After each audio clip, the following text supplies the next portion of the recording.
One of the challenges all business owners have is, for a lot of people, they have a huge mental block where they feel like they're asking people for money. That money's sat in the bank, not working for them. That's a problem. The more you can outsource as earlier on as possible, the better, realistically, to be able to grow your business. Identify early on what you're really good at, what you're okay at, and what you're really not very good at. The first investor came from...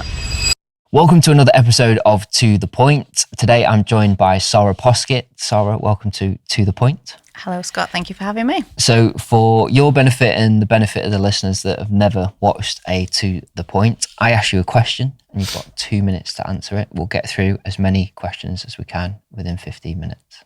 Okay. You ready? Let's do it. What is the best project that you've done to date and why? So the best project I've done to date was one of the first sort of serious properties that I did to get into property investing. So this was 2016. It's a 2-bed terrace, converted it into a 4-bed HMO, did a basement conversion. And the reason this is actually one of my favourite properties to date was because it was a property of first. So it was the first time working with an investor. It's the first money in, money out deal. It's the first time using bridging finance. It was the first time doing a heavy refurbishment. So we did basement conversion, absolutely all of that. So first of many's. So as I say, it was 4-bed HMO, 3 bathrooms, money in, money out, working with an investor. Did it, paid everyone back. We literally, I think we maybe got an extra 500 quid out the deal as well, which was a nice little sweetener. But what I also love about this property as well is because I had done quite a few investments in this area.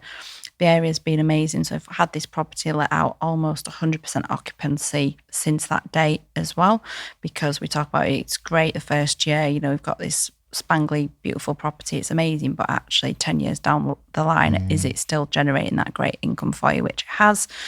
Capital growth as well. We've probably seen 30-40% capital growth. So I'm not going to say it's the perfect property deal out there, but it was pretty close. So one of my favourites ever. It sounds pretty close. It's 30 seconds, but that's a good answer, so I'm going to cut it there. I can't see your screen. I was like, I can't see the numbers, so I'm like trying to see where I am.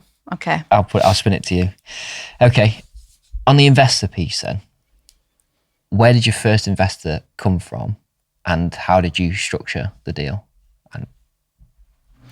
So the first investor came from somebody that I'd met at a property networking group, which is the last place in the world that I ever thought I would make connections with potential investors.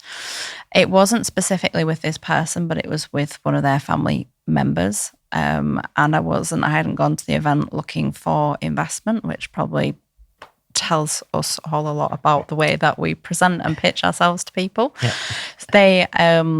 We'd had a couple of meetings and we were talking about other things in business and other ways that potentially we could work together. This person had seen some of my properties, so I think had probably seen kind of how it worked and the quality of the kind of projects that I was putting out there, and then sent me a message out the blue to say, look, I've got this family member that's got X amount of money that are looking to invest. Are you interested? Obviously, yes, I was. To me at the time, it was a huge sum of money as well that they were talking about, which was amazing. And I used that money and put it into buying a property, which was it was another HMO. And this was a property. It was I think a 5-bed HMO, but it was in Article 4. It didn't have the certificates or anything like that. So that particular property I converted into a 6-bed, 2-bathroom HMO, got the license through, managed to triple the rent with it so that when I came to refinancing the deal at the back end, I was able to get all of the money from that particular project out. So I was able to pay my investor back. I had also put some money in myself, so I was able to get that money back out and put it into the next deal as well. So yeah, it was fantastic, and I learned such a lot from that process, and also about that relationship building in the beginning as well, with people not just saying on day one, can I have some money please for my project? Mm-hmm. Amazing. 3 seconds, perfect. I'll save people the alarm because it's my morning alarm. I don't know how to change it. So okay, on the piece of finding investors, what advice would you give to someone that's maybe never found an investor before and wants to start using other people's money to invest? That's a great question. Something that comes up time and time again with people I'm speaking to, people that I'm working with, people often have a massive mind block when it comes to working with investors or thinking about working with investors. And like I alluded to earlier, if you want to use your own money, that's absolutely fine. But if you want to scale your business, for me personally, the only way I could do that was by working and looking for more investors. So for a lot of people, they have a huge mental block where they feel like they're asking people for money. I think certainly where I was brought up in Britain is you never a lender or a borrower be. That's what my mum would always say. So getting over that mindset, we are not asking people to give us money. We are inviting people or offering people the opportunity to invest in a project for a much greater return that typically they would get from doing other things with their money. And what's been absolutely eye-opening for me over more recent years is the amount of money that is out there. In fact, the amount of money that is out there, or the number of investors out there, is probably far greater than there are good investors and good developers out there. And again, what I've learned is actually people with money, them having money in their bank account, and this has become an increasing theme with the clients I work with, that money's sat in the bank, not working for them. That's a problem. That's an issue for them. So actually flipping that mindset of understanding you are helping people to do something with their capital to be able to grow that wealth. Because we've all heard it, you leave your money in the bank for a year and it's worth less on day 366 than it was, a year ago. So actually it's a partnership and you're helping people to grow their wealth, and it's flipping, it's all mindset, I think. Amazing. Another 3 seconds. Well done. You're good at this. Amazing. So for someone that's maybe starting out in property and I've got a full-time job, as you did, what key bits of advice would you give to them on taking their first step in investing in that property or in a property deal per se? Absolutely. So in my experience, typically people fall into one of two categories. So we have usually the people who are paralysis by analysis. So the people that are very numbers orientated, find it quite difficult to move on to that next step because they're overwhelmed with the numbers and they'll find 101 reasons not to do a deal. And then on the other end of the scale, we've got the people that are kind of they're in with both feet, jumping in, not really looking at the numbers, but they've got bags of gumption and go out there and get it. So I think quickly, if you can realise what category do you sit in and then try and find a way to somehow get in the middle so you've got the best of both worlds, because I think to be successful in property, you've got to have a bit of no fear about you to go, because there's no guarantees that any of this has got to work. But again, you've also got to be really good with your numbers and make sure you've done your due diligence and it is a solid deal. So I think understand what camp that you're in. And then I would also say spend as much time as you possibly can doing your research. Again, I do see a lot of people just jumping into things, and we always say, you make your money when you buy. So it's really important to make sure you pay the right price for your property. So I think if you can educate yourself, so whether that is books, YouTube, podcasts, networking, if you can spend time with an investor, a developer, anyone that's out there doing what you want to do.